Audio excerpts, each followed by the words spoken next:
J'ai le plaisir d'avoir à mes côtés Marc Bayard.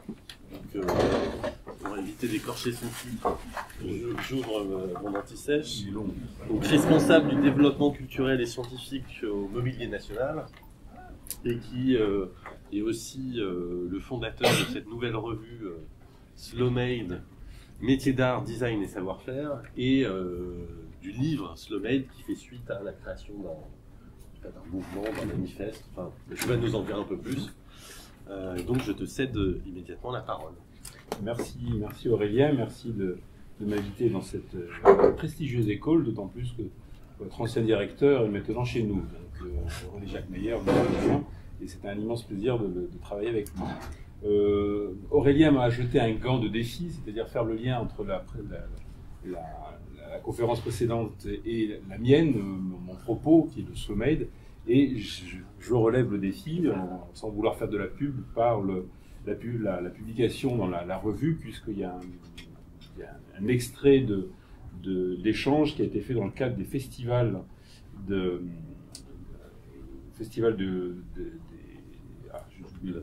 vocations, voilà. Et le thématique, c'était les réparateurs d'âmes. Donc il y a un article sur qu'est-ce que c'est que réparer. Évidemment les âmes, réparer les corps, mais aussi, peut-être que j'y reviendrai tout à l'heure, réparer des objets, notamment au Mobilier National. Qu'est-ce que ça signifie? C'est très particulier chez nous, en tout cas il y a deux écoles. Alors, ce soir, comment parler de tous ces aspects? Alors, je ne ferai pas une intervention scientifique. J'ai abandonné cette partie de moi-même il y a quelques années, puisque j'ai fait une thèse sur ce même boulevard, un peu plus bas, à l'HESS, il y a quelques années maintenant. Donc j'ai un passé de chercheur, mais que j'ai laissé derrière moi. Et j'ai développé petit à petit une recherche, j'allais dire, personnelle. Et donc, mon propos, c'est plutôt de vous montrer, non pas de parler de moi-même, parce que je pense que ça ne vous intéresse pas, et à raison, mais c'est plutôt comment il y a un parcours derrière et qu'est-ce que ça peut tirer d'intéressant pour des étudiants à l'école Camondo qui travaillaient quand même, il me semble, avant tout sur la notion d'espace. Donc en gros, comment je suis passé d'une recherche sur la spatialité à une recherche sur le temps. Donc comment je suis passé de ma thèse de doctorat qui était sur le décor de théâtre à l'écriture et à vivre dans le temps, dans le Slow Made au Mobilier National. Alors, mon intervention, elle sera quand même un peu structurée en trois moments, non pas de ma vie, mais presque, mais trois moments de mes recherches. Ça a été d'abord ma thèse de doctorat sur l'image spatialisée, le décor de théâtre. Deuxième point, ça a été sur une recherche que je n'ai jamais finie, qui m'a permis d'avoir la Villa Médicis en tant que pensionnaire, qui a été ce que j'ai appelé sur l'art du dispositif, l'œuvre d'art mise en espace. Et enfin, troisième point, comment je suis arrivé à me poser des questions sur la temporalité. Alors peut-être, première chose, avant de rentrer dans ces trois points, c'est en tout cas, ce qui m'a permis d'arriver à cette conclusion, c'est qu'en fait, nos êtres se définissent, nos essences, nos caractéristiques propres, se définissent par deux vecteurs, qui sont l'espace et le temps. Si je me déplace, je suis dans un lieu et je me déplace dans une temporalité. Et en fait, ce sont ces deux vecteurs qui sont les fondements même de l'être humain. Et ce sont deux caractéristiques qui sont évidemment, qui sont évoquées notamment par Aristote. Tout ça pour dire que cette évolution que j'ai vécue, elle permet peut-être de se poser des questions sur justement les sujets qui vous intéressent, temps et surtout espace.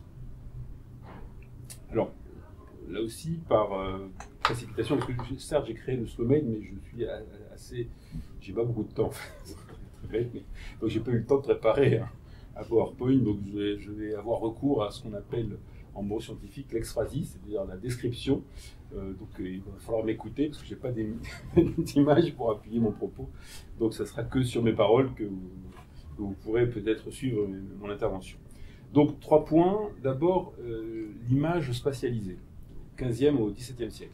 En effet, j'ai fait des études de droit, j'ai bifurqué sur l'histoire de l'art, et à l'histoire de l'art, j'ai rencontré un homme de théâtre, Eugène Green, qui m'a conseillé de travailler sur un manuscrit peu connu, un manuscrit qui est à la BNF, qui s'appelle toujours le mémoire de Laurent Mahelot.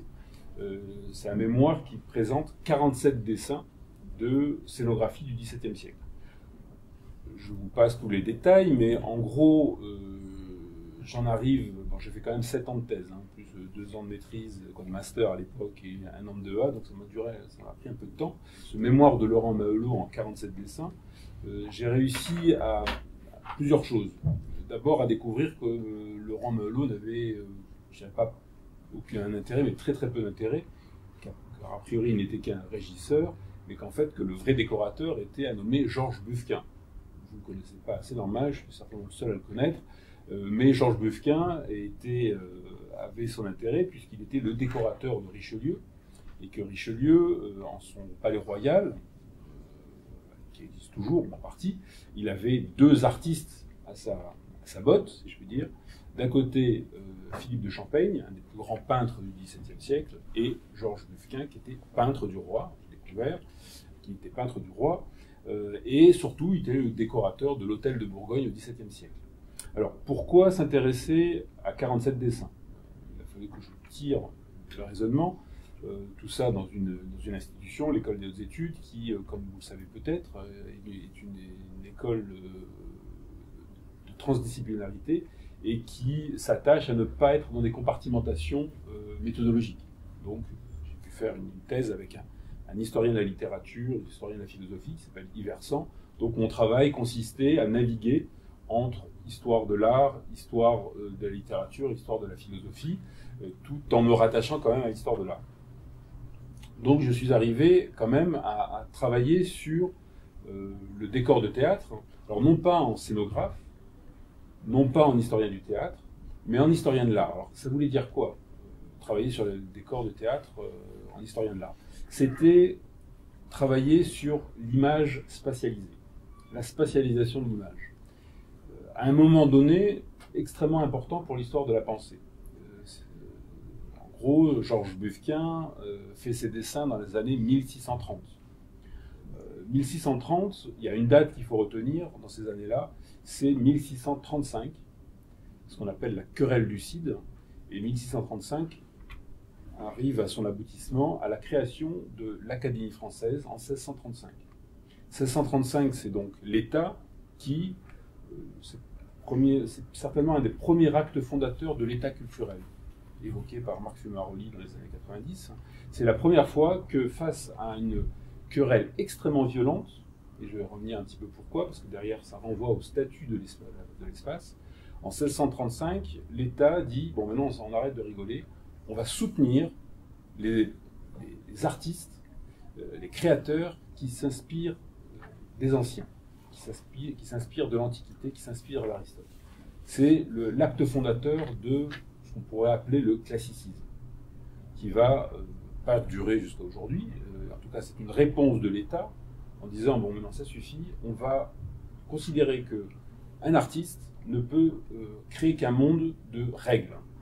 C'est la fondation de l'académisme à la française. Et en face de ça, il y avait d'autres partisans, ceux qui étaient justement pour l'écriture sans règles, ce qu'on appelait les irréguliers, ou pour faire simple, les baroqueux. Et ces gens-là s'attachaient plutôt à considérer que le théâtre, l'espace théâtral, était ce qu'ils appelaient à l'époque une table d'attente. C'est-à-dire que dans un théâtre, on pouvait tout représenter. Sur une scène de théâtre, sur 20-30 mètres carrés, il était possible de représenter tous les mondes possibles. Alors aujourd'hui, c'est pas tellement choquant, mais jusqu'au XIXe siècle, c'était inimaginable. Justement, entre le XVIIe et le XIXe siècle, on avait la fameuse règle des 3 unités, unité de temps, de lieu et d'action, parce que toute création devait se conformer à l'application des règles antiques. Mais 1630, 1635, on voit une véritable bataille, une des premières, c'est pas la première, mais une des premières grosses querelles, comme on les aime en France, hein, entre des partisans, donc d'un côté des irréguliers, que ça rattachant plutôt à ce qu'on appelait à l'époque les libertins érudits. Alors, les libertins, c'est pas les libertins du 18e sexuels, mais plutôt les libertins de la pensée, même si, comme un Théophile de Viau avait une certaine liberté de mœurs, c'était surtout une capacité de penser la création sans règles. Un artiste peut faire tout ce qu'il veut. Il peut imaginer tous les mondes. Et en face, on a plutôt les réguliers, soutenus par les jésuites, soutenus par l'État, par Richelieu, par la monarchie, qui va dire non, non, les artistes, ils ne font pas ce qu'ils veulent. Les artistes doivent composer selon des règles, et la scène, l'espace, est un lieu de vraisemblance. Est un lieu où toute création, on doit créer la vraisemblance d'une unité de lieu, d'action et de temps, qui a parfois à tirailler les éléments d'écriture pour créer ce moment-là. Donc en fait, en travaillant sur 47 dessins, je me rends compte qu'en fait, c'est là où je me rattache pleinement à l'école des hautes études, c'est qu'en fait, on ne peut pas dissocier la création d'un monde imaginaire, d'un monde artistique, de présupposés ou de débats de fond qui sont évidemment esthétiques, qui sont évidemment théoriques, politiques et même religieux. C'est consubstantiel, la création est consubstantielle à un contexte. Et cette contextualisation, elle n'est pas un élargissement sans fin, elle permet d'expliquer des propos, d'expliquer des textes extrêmement puissants. Et notamment, à cette époque, dans les années 1630, il y a un texte peu connu parce que anonyme, d'un discours, le titre s'appelle « Discours à Cliton », qui est une charge anti-monarchique, anti-centralisation, pour de la liberté pure. Et en fait, cet aspect déclamatoire de cette créativité débridée, elle va être close en 1635, elle va réapparaître sous d'autres formes, notamment dans les débats académiques entre les partisans du dessin et les partisans de la couleur. Je vous fais une histoire de l'art assez brève, hein, mais elle va rejaillir au XIXe siècle avec la bataille d'Hernani et notamment la préface à Cromwell de Victor Hugo, qui vont revenir à cette idée que l'art, c'est pas nécessairement que de l'écriture conceptuelle selon des règles, mais que c'est une potentialité beaucoup plus large. Donc ça a été un petit peu ça a été la première étape de mon vécu théorique. Pour après, je me suis élargi la focale, je voulais travailler plus sur l'œuvre d'art, et donc j'ai entamé ma deuxième partie qui est inachevée parce que je me suis arrêté là sur ma carrière de chercheur, mais c'était mon projet de pensionnaire à la Villa Médicis, et donc j'étais pensionnaire et il a été interrompu parce que je suis devenu directeur des études à la Villa Médicis, de façon très concrète, donc je ne pouvais plus continuer à faire mes recherches. Mais ce deuxième point, là j'élargissais parce que ce qui m'intéressait, c'était de m'interroger sur l'espace. Alors, vous savez, quand on donne plusieurs années de sa vie à un sujet, à un moment donné, on se dit, mais pourquoi je m'emmerde ? Parce que des fois, c'est quand même compliqué. 6 à 7 heures par jour, quasiment 6 jours sur 7, si ce n'est pas 7 jours sur 7. Pourquoi se coltiner une recherche qui est reconnue par personne, qui est valorisée par personne ? À un moment donné, il faut avoir une foi en soi, ou une foi en quelque chose. Et en fait, j'ai pu comprendre que la recherche sur une spatialité était une recherche identitaire, une recherche de moi-même. Pourquoi ? En fait, de façon personnelle, je suis né dans un autre pays.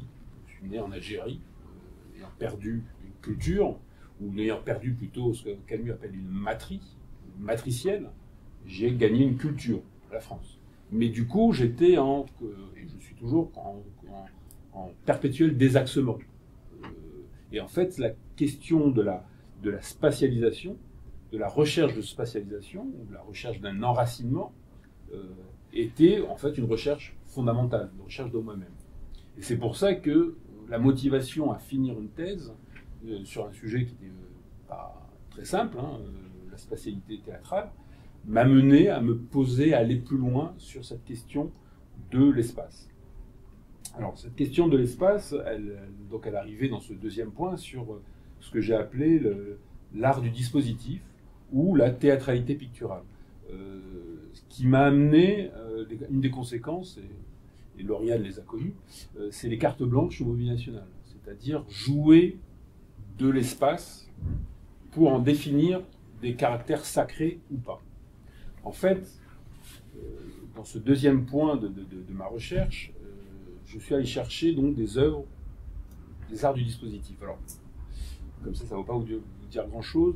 Je ne sais pas si vous êtes allé à Rome ou à Venise, mais quand vous vous trouvez, et malheureusement pas dans les musées, quand vous vous trouvez face à une œuvre sacrée, représentant la Vierge, un saint, en fait, ce n'est pas qu'un tableau qu'il faut regarder. Il faut regarder tout ce qu'il y a autour. Et je ne sais pas si vous avez en tête l'image de Sainte Thérèse transpercée par un ange du Bernin. Vous avez cette Sainte Thérèse complètement révulsée qu'on a considérée comme un acte érotique, oui et non. Donc c'est une très forte sensualité d'une sainte qui est transpercée d'une flèche, mais aussi sexuellement, charnellement par un saint. En fait, c'est une sculpture, peut-être que vous connaissez, qui est assez connue, mais si vous regardez bien l'œuvre, c'est pas qu'une sculpture, c'est une architecture, c'est de la sculpture, c'est de l'architecture, de la sculpture, de la peinture, de la dorure, c'est tout un élément dispositif où en fait le spectateur, quand il approche, il rentre dans un art du dispositif. Il n'est pas simplement devant un groupe sculpté, il est devant une spatialisation qui fait que les sculpteurs, les architectes, les doreurs, les ébénistes de l'époque, sous la commission d'un créateur, le Bernin, conçoit une spatialité de l'œuvre. Alors, quand on a dit ça, on a à la fois tout dit et rien dit, c'est quel est le but de cette spatialisation. Et c'est là où ça m'a rejoint en tout cas dans certains de mes accrochages pour les cartes blanches au Movie National. C'est qu'en fait, tout est fait pour sacraliser l'œuvre et le rapport à l'œuvre. Alors, concrètement, qu'est-ce que c'est que sacraliser? En fait, c'est ce que j'ai établi comme étant une mise à distance inclusive. En fait, le sacré, on le voit, on peut l'approcher, mais on ne peut pas le toucher. On ne sait pas ce que c'est. Je ne suis pas croyant, je vous rassure, mais ceux qui ont la foi, ils se sentent investis d'une croyance, ils ne touchent pas Dieu. Dieu n'est pas une matérialité.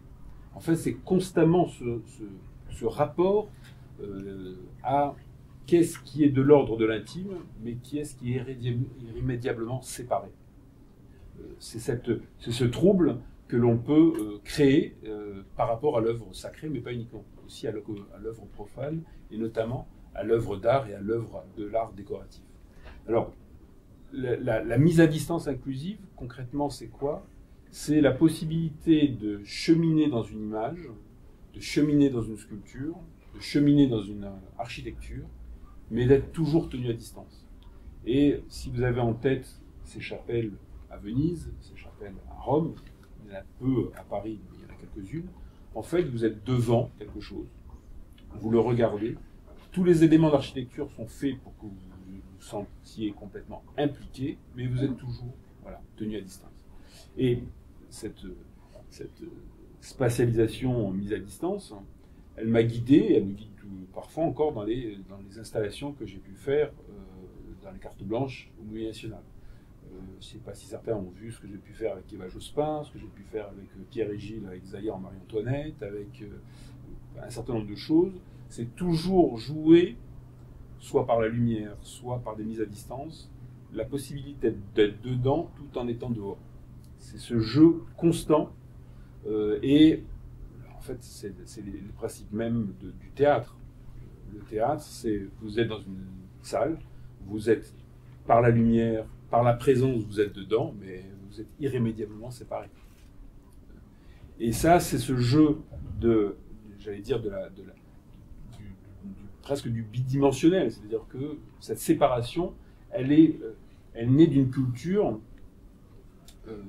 qui est presque historiquement datée, qui naît de la perspective, albertienne, hein, Alberti, Francesco, comment il s'appelle, Alberti, je oublie son prénom, Battista, voilà, Battista Alberti, qui est un des théoriciens de la perspective. Il crée la bidimension dans la bidimension, on perçoit la tridimension.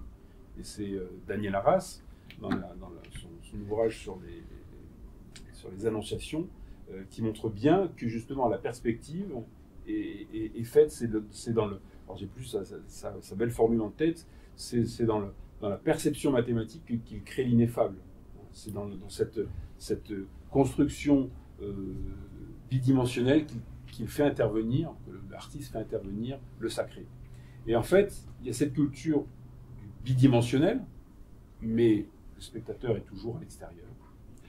Et en face, il y a un autre foyer culturel qui nous est cher, qui nous est bien connu, où c'est la tridimensionnalité qui est sacrée.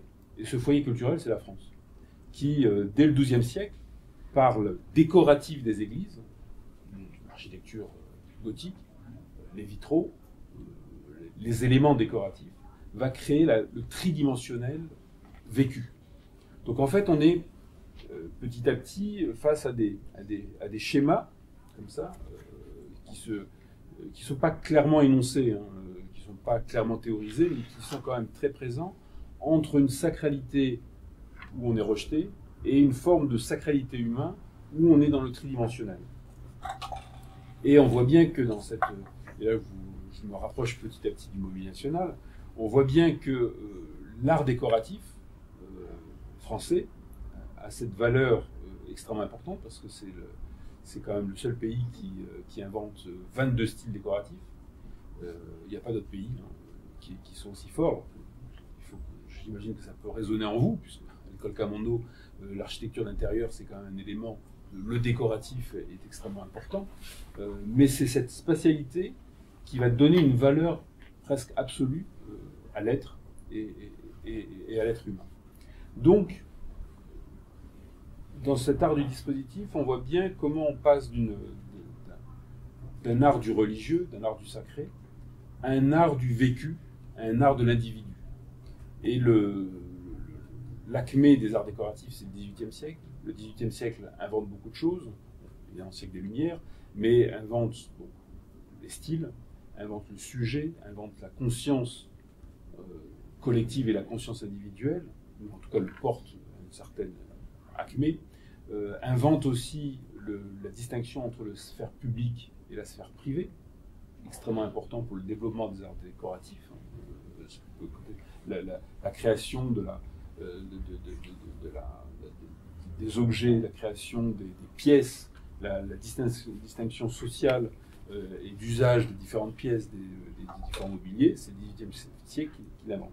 Donc on voit bien petit à petit que l'espace est un objet d'interrogation, est un objet de création de valeurs intrinsèques pour arriver à quelque chose d'assez exceptionnel, qui est une culture de la spatialité. Encore une fois, le décoratif français du XVIIIe siècle, et depuis, il n'y a pas que le XVIIIe siècle, il y a aussi tous les éléments, on arrive à ce moment et à ce lieu, c'est-à-dire la culture française, sur le vécu des arts décoratifs. Alors, j'ai évoqué mes deux premières étapes, qui étaient plutôt la question du théorique, presque question théorique de l'espace, pour arriver à un moment de ma vie où je passe, j'allais dire, pas de l'autre côté, mais d'un autre moment, la découverte du mobilier national. C'est un lieu que je ne connaissais pas. Alors maintenant, il commence un peu à être connu depuis quelques années, mais je peux vous dire qu'il y a 10 ans, quand on disait mobilier national, ah oui, mobilier de France. Non, c'est pas mobilier de France. Ah oui, mais c'est quoi c'est les Gobelins? Non, c'est les Gobelins, mais souvent on connaît les Gobelins et pas le mobilier national. Ok. Voilà, on a un lieu, je suis arrivé en 2011, difficilement perceptible par le monde extérieur. Alors qu'est-ce que je découvre au mobilier national? Ben, je découvre, pour faire écho à ce que je disais tout à l'heure, c'était la culture, quoi, des cultures de la main. Encore une fois, je suis dans les métiers d'art depuis 2011. Vous pouvez pas, en tout cas pour les plus jeunes, vous pouvez vous imaginer, il y a en 2011, quand vous parliez d'artisanat d'art ou d'ouvrier, c'était franchement, c'était soit au minimum les yeux grands ouverts, ou au maximum, mais ça sert à rien. Vraiment, c'était terra incognita ou terra vraiment de rejet, ce qui n'est plus du tout le cas, sauf peut-être dans certains milieux, mais ce qui n'est plus le cas. Donc en 10 ans, on a fait quand même de sacrés progrès. Donc en gros, au Mobilier National, je découvre cette culture de la main, cette culture que je vais petit à petit théoriser, cette culture de la matérialité. Ça a été évoqué, mais c'est vraiment quelque chose de très, très important. Et surtout, cette culture du temps. Quand je suis arrivé, ou avant d'aller au Mobilier National, on m'a dit où tu verras le Mobilier National, qu'est-ce que c'est lent. Bon, pas dans un sens positif. Hein. Et c'est vrai que, je suis arrivé là, et quand j'ai commencé à découvrir, non pas la lenteur, mais le temps d'exécution, notamment d'une tapisserie, notamment du passage d'un vernis, je me suis dit, là, il faut retourner la chaussette. C'est-à-dire, ce côté négatif, la temporalité, il faut en dégager les valeurs positives. C'est-à-dire qu'en fait, le temps, c'est ce qui fait grandir.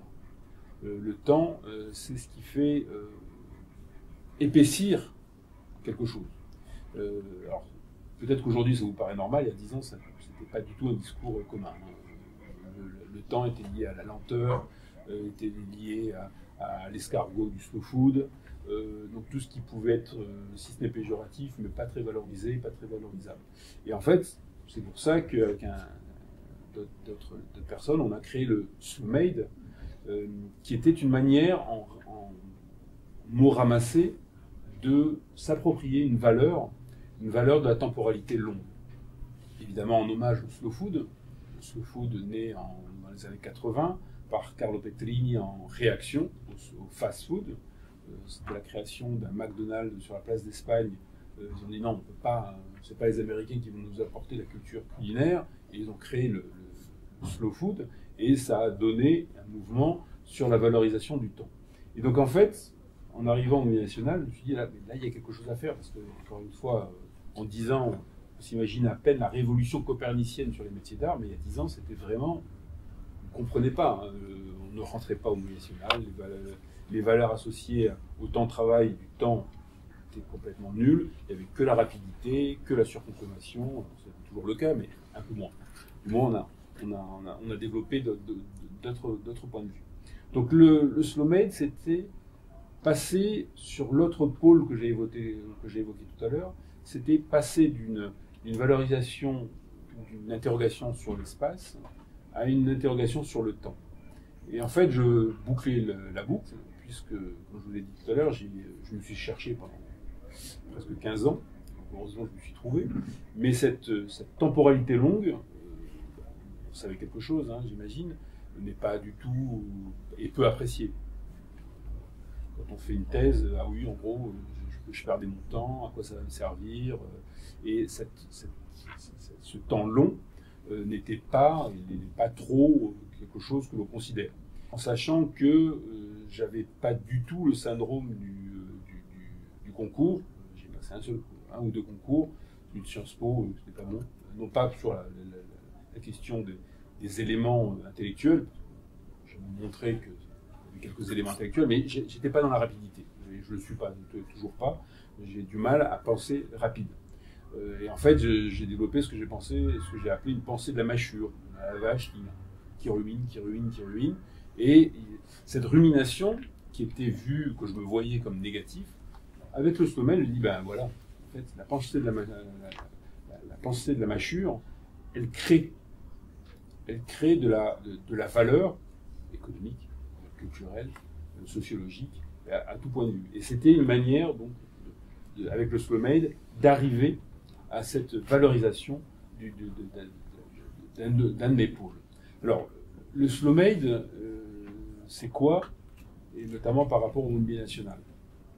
Le slow made, c'est une manière de penser comme je dis, c'est une espèce de marketing qui a du fond, et c'est une manière de concevoir et de s'approprier la question des métiers d'art, mais pas uniquement, puisque depuis le départ, le slow-made, c'est pas que les métiers d'art, c'est les métiers d'excellence, c'est les métiers de savoir-faire.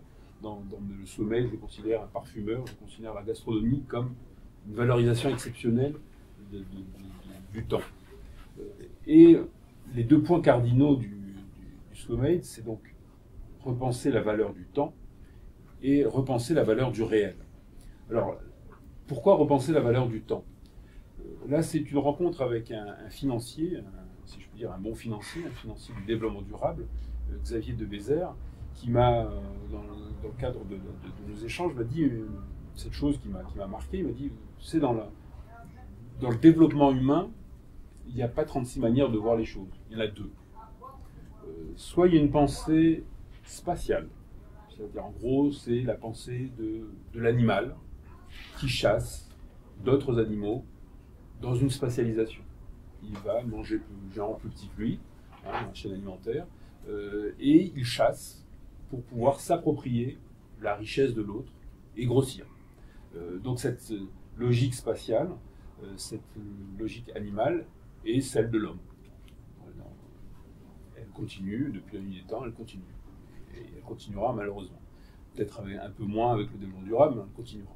Donc il y a ce pôle de croissance par la spatialisation. L'autre croissance, c'est la croissance immobile. C'est la croissance dans les profondeurs. C'est la croissance végétale. C'est l'arbre qui ne se déplace pas, peu, mais il va chercher dans sa propre temporalité, ses propres racines, dans tous les sens du terme, il va aller dans ses propres racines, chercher sa richesse, et c'est là qu'il va pouvoir se développer et apporter tous les éléments de fortification de vie. Et là, en étant en mobilité nationale, je me suis dit, on est immensément riche. L'Europe, la France, le mobilité nationale, c'est une richesse incommensurable. Parce que c'est dans nos mémoires que l'on va aller chercher notre croissance. Là aussi, au sens économique, au sens philosophique du terme. Et c'est pour ça que le point central du slow-made, c'est cette question du temps. Pas simplement la lenteur, c'est même pas du tout la lenteur, le temps. S'interroger sur le temps, c'est pas s'interroger sur la lenteur, c'est s'interroger sur le processus temporel, qui peut être très court comme il peut être très long. Et donc en fait, s'intéresser à nos racines, c'est de s'intéresser à toutes nos richesses disparues, en émergence, en adéquation face à nos besoins du temps présent. Donc ça, c'était le premier point.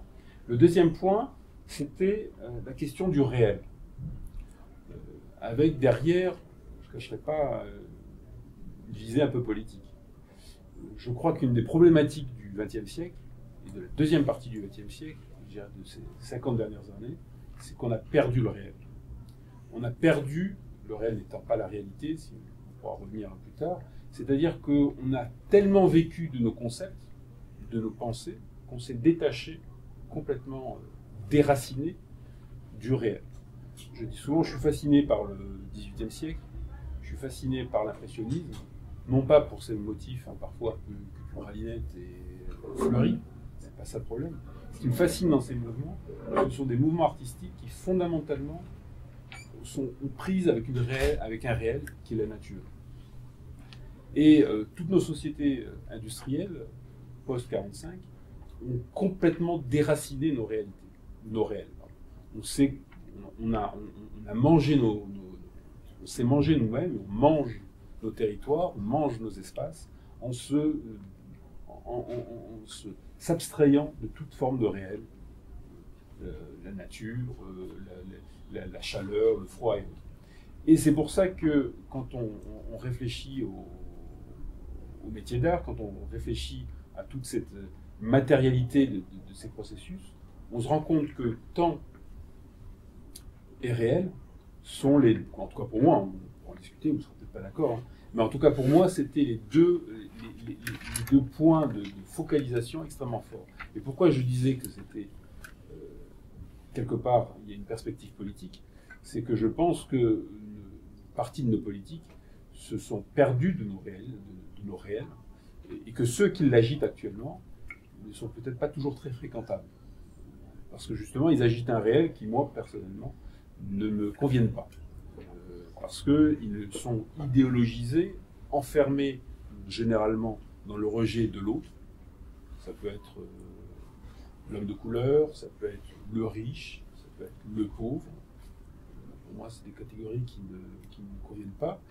Et que si on devait penser l'avenir, si on devait penser un futur, c'est justement en réexaminant ce temps et ce réel, non pas simplement pour les observer, mais pour les réenchanter, pour retrouver cette valeur civilisationnelle que l'on trouve présent au XVIIIe siècle, qu'on trouve présent chez les impressionnistes. C'est ces mouvements-là ont su s'accaparer du réel pour les réenchanter et aller au-delà de la simple réalité. Donc voilà un petit peu, je crois que j'ai quasiment fait mon temps, un peu résumé, non pas ma vie, parce qu'elle n'a rien de palpitante, mais plutôt de voir comment différents moments de ma vie pouvaient être intéressants pour des étudiants qui, je crois, vous intéressez à quelle est la valeur, non pas simplement d'un intérieur, mais quelle est la valeur d'un artifice que vous créez, qui conjugue à la fois spatialité et temporalité de vie. Merci beaucoup, Marc.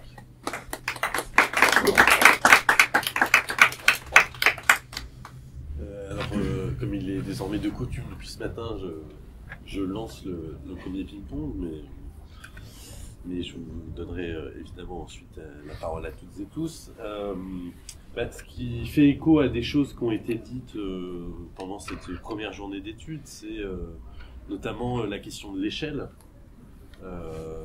Comment on passe du spatial au temporel et comment finalement, en s'interrogeant sur, j'allais dire, pour pas redire échelle, non mais pour...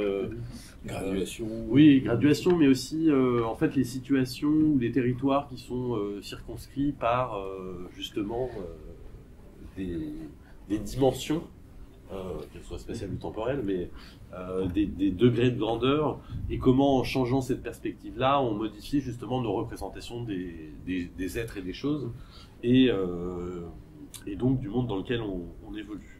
Ces deux points que tu évoquais, valeur ou valorisation du temps long, valorisation du réel, là-dessus je te rejoins complètement, surtout au travers des savoir-faire et des métiers d'art, où ce qui est peut-être comment dire, la question que pose le savoir-faire à l'industrie, c'est justement celui du temps nécessaire à la matérialisation de quelque chose.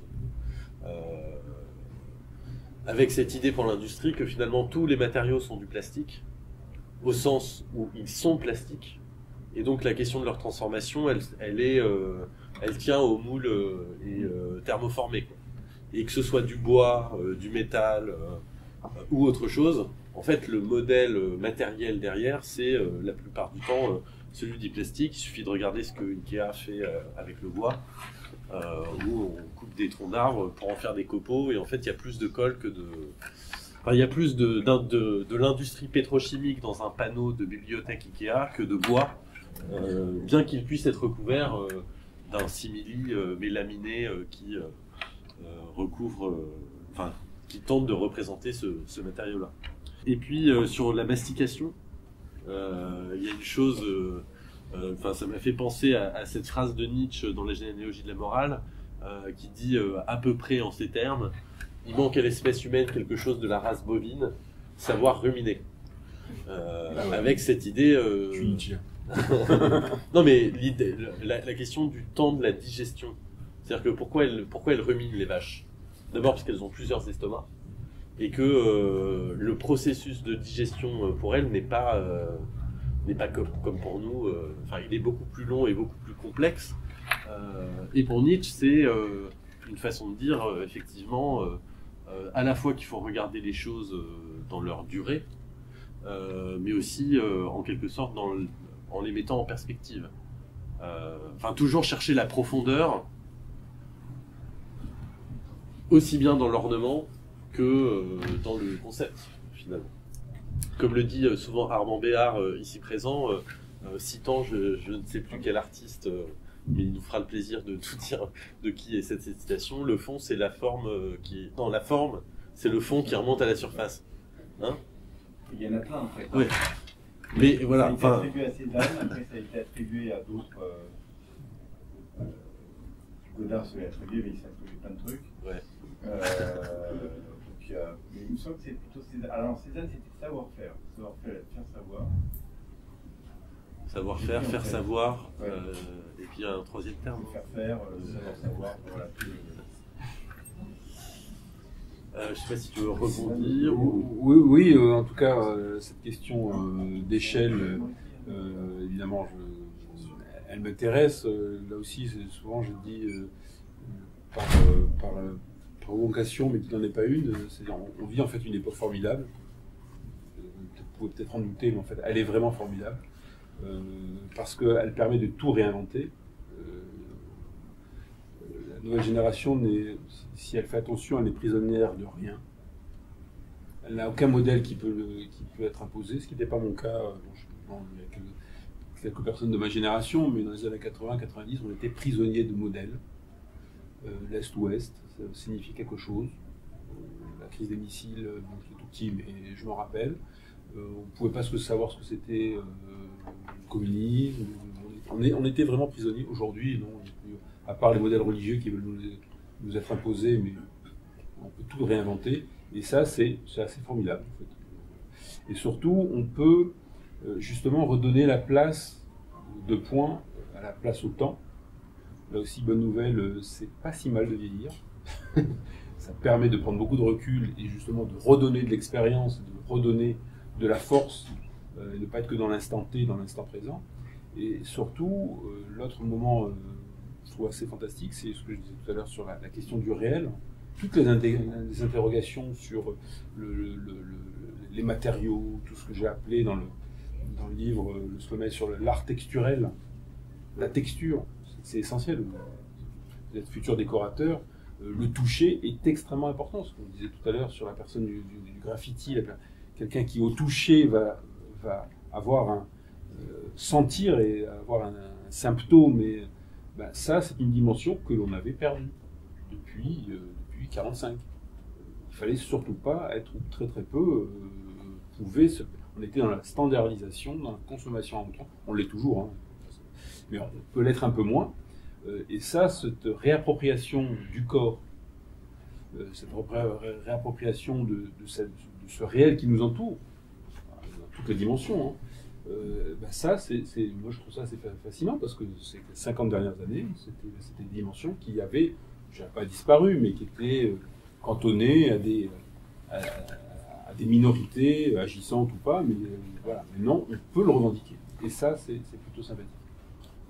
Si je rebondis en faisant une blague avant de te donner la parole, dans les années 80, c'était There is no alternative, et maintenant c'est There are many alternatives. Oui, exactement.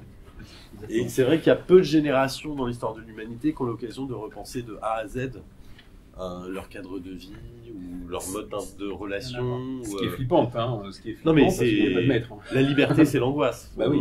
On le sait tous, quand on vous donne pas de consignes précises sur un rendu. Ça, c'est une question qu'on s'est posée, je veux dire, très concrètement au Niveau national. Jusqu'il y a quelques années, on faisait des concours libres, quoi. On recevait des projets. En fait, ça marchait, ça marchait pas. Et en fait, on s'est rendu compte que plus on faisait des cahiers des charges extrêmement complexes, et plus on avait des choses géniales. On a fait la table du Conseil des ministres, je ne sais pas si vous en avez entendu parler, c'était mon idée. C'était un cahier des charges extrêmement compliqué. La plupart des designers professionnels nous ont dit en 6 mois, c'est totalement irréalisable. Des jeunes de l'ANSAMA et de Boulle l'ont fait et on l'a réalisé, elle est en place. Et bon, plus on met du cadre, alors il faut trouver les bons cadres, il ne faut pas s'auto-flageller, s'auto-réduire, mais plus on met de la charge, plus on peut voler un peu. Est-ce que vous avez des remarques, des questions, des anecdotes ou des oppositions. Ou des oppositions. Moi, juste, je réalise par rapport à différentes interventions de ce matin, c'est en rapport avec le fait que vous avez mobilisé, je puis dire, les questions spatiales et temporelles. Finalement, depuis ce matin, la question, le mot image a été très peu présent. Voilà, s'il y a parler de représentation et de récit. Et en effet, je pense qu'il y a encore quelques temps, je pense que ça aurait été difficile d'aborder cette question-là, sans la question de l'image, sans la question du cinéma, en fait. Comme, on va dire, art qui a gagné, en tout cas ces dernières années, qu'en fait, il s'est vraiment imposé comme sur ces questions-là. Hein, image temps, image mouvement, voilà, il y a vraiment tout le... Et que ça a influencé toutes les autres formes d'expression, en fait, jusqu'à l'architecture, jusqu'à une façon de circuler, en fait, dans l'urbain. Et puis les images du cinéma sont devenues des modèles, à l'inverse, dans lesquels on a appuyé. Puis après, effectivement, il y a cette question de l'image circulante aujourd'hui qui est liée plutôt à Internet, qui est plutôt liée à une consommation qu'on fait au quotidien. Mais là aussi, il y a aussi cette question un certain rapport à l'espace et au temps qui est scénarisé par le numérique, en fait, à travers ces petits dispositifs qui nous plongent dans une réalité virtuelle permanente, en fait. On n'a pas besoin de casque, en fait, on y est déjà. Le casque ne marche pas, parce qu'en fait, on est déjà dedans. Donc, il n'y a pas besoin d'en mettre un autre, en fait, puisqu'on est déjà dans cette espèce d'aller-retour permanent avec un espace numérique, en fait, voilà, et toute cette... Et là aussi, il y a des questions spatiales et temporelles. Enfin, je vais réagir, en fait, à votre intervention.